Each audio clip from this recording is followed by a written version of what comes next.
Hi there, I'm Alex Cunningham, and I'll walk you through this Notion tutorial step by step. Let's jump right in. Today, I'll show you exactly how to delete a workspace in Notion. By the end of this tutorial, you'll know the precise steps to safely and completely remove a Notion workspace, whether you're tidying up old accounts, switching teams, or just need a fresh start.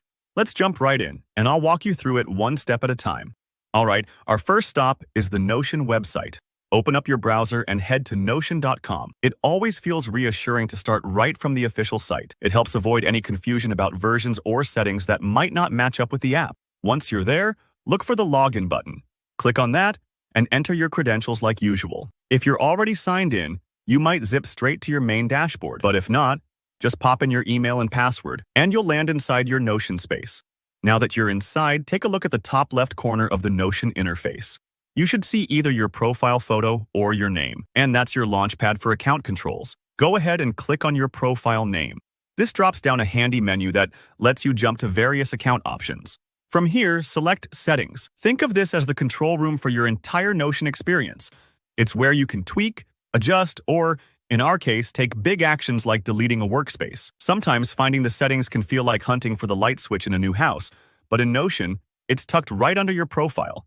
So you're in the right place. Now, inside the Settings menu, look for the General section. You might need to scroll down a bit, so don't worry if you don't see what you're looking for right away. Just take your time and let your eyes skim the page. As you scroll, you'll eventually come across a section labeled Delete Entire Workspace, and this is exactly where we want to be. Before you go any further, take a quick pause.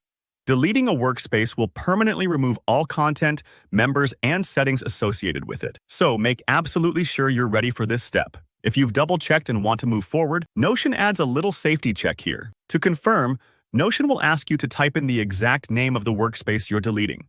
This extra step prevents accidental deletions. Go ahead and type in the name just the way you see it listed. If you're like me and you sometimes wonder, wait, what was the workspace called? Exactly. Don't worry, you'll see it on the page to confirm. Once that's done, you'll see the option to permanently delete workspace. Click it, and Notion will process the request. This part might take a few moments. The system is making sure everything is cleaned up securely. But once it's finished, your workspace will be gone for good. And that's it. You've just learned how to fully delete a Notion workspace from start to finish. Remember, it's permanent, so always double-check before you hit that last button. If this walkthrough helped, hit that like button. It really helps support the channel. And if you've got any questions or tips of your own, I'd love to hear from you in the comments below. Make sure to subscribe so you never miss another Notion tutorial. Thanks so much for watching, and I'll see you in the next video.